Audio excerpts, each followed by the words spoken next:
As of today, when you were literally on your way here, you sent me this text saying that they're trying to lock you up in jail in Pennsylvania. Tell me what the fuck is happening. Well, there's the classic sort of Soros DA situation. So we're making a lot of progress in Pennsylvania. So I've given a whole bunch of talks throughout the state, because Pennsylvania is the linchpin in this election. Whoever wins Pennsylvania wins the election. So I've been giving talks. And I spent 3 years in Pennsylvania. I went to college in Philadelphia.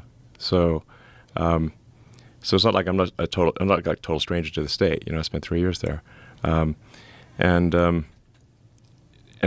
we've organized this petition in support of the Constitution, which I think is a good thing, and specifically asking people to, and we wanted this to be like registered voters in swing states. Like, basically, we want to send a message to the politicians to say that the people care about the Constitution, because there have been all these attacks on the Constitution.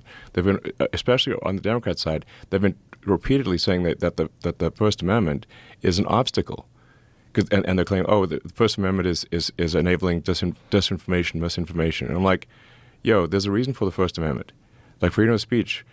The reason the founders of the country put the freedom of speech there is because they came from countries where if you spoke your mind, you would get shot or imprisoned.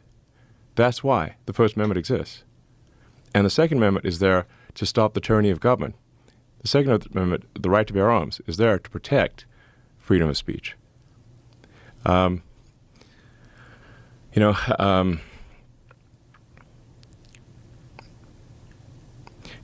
I've had these debates, especially with people in LA, because they're like, want to take everyone's guns away. And I'm like, can you guarantee me that that we will never have a tyrannical government in the United States? Can you make that guarantee?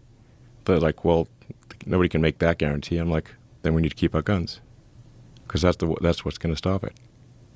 That sounds crazy for people to hear, because they think about gun violence and gun problems and gun this and gun that, but that's the reality of the world that we live in, is that tyranny is possible, and it exists other places, and it's slowly existing. It's slowly rearing its head in the UK.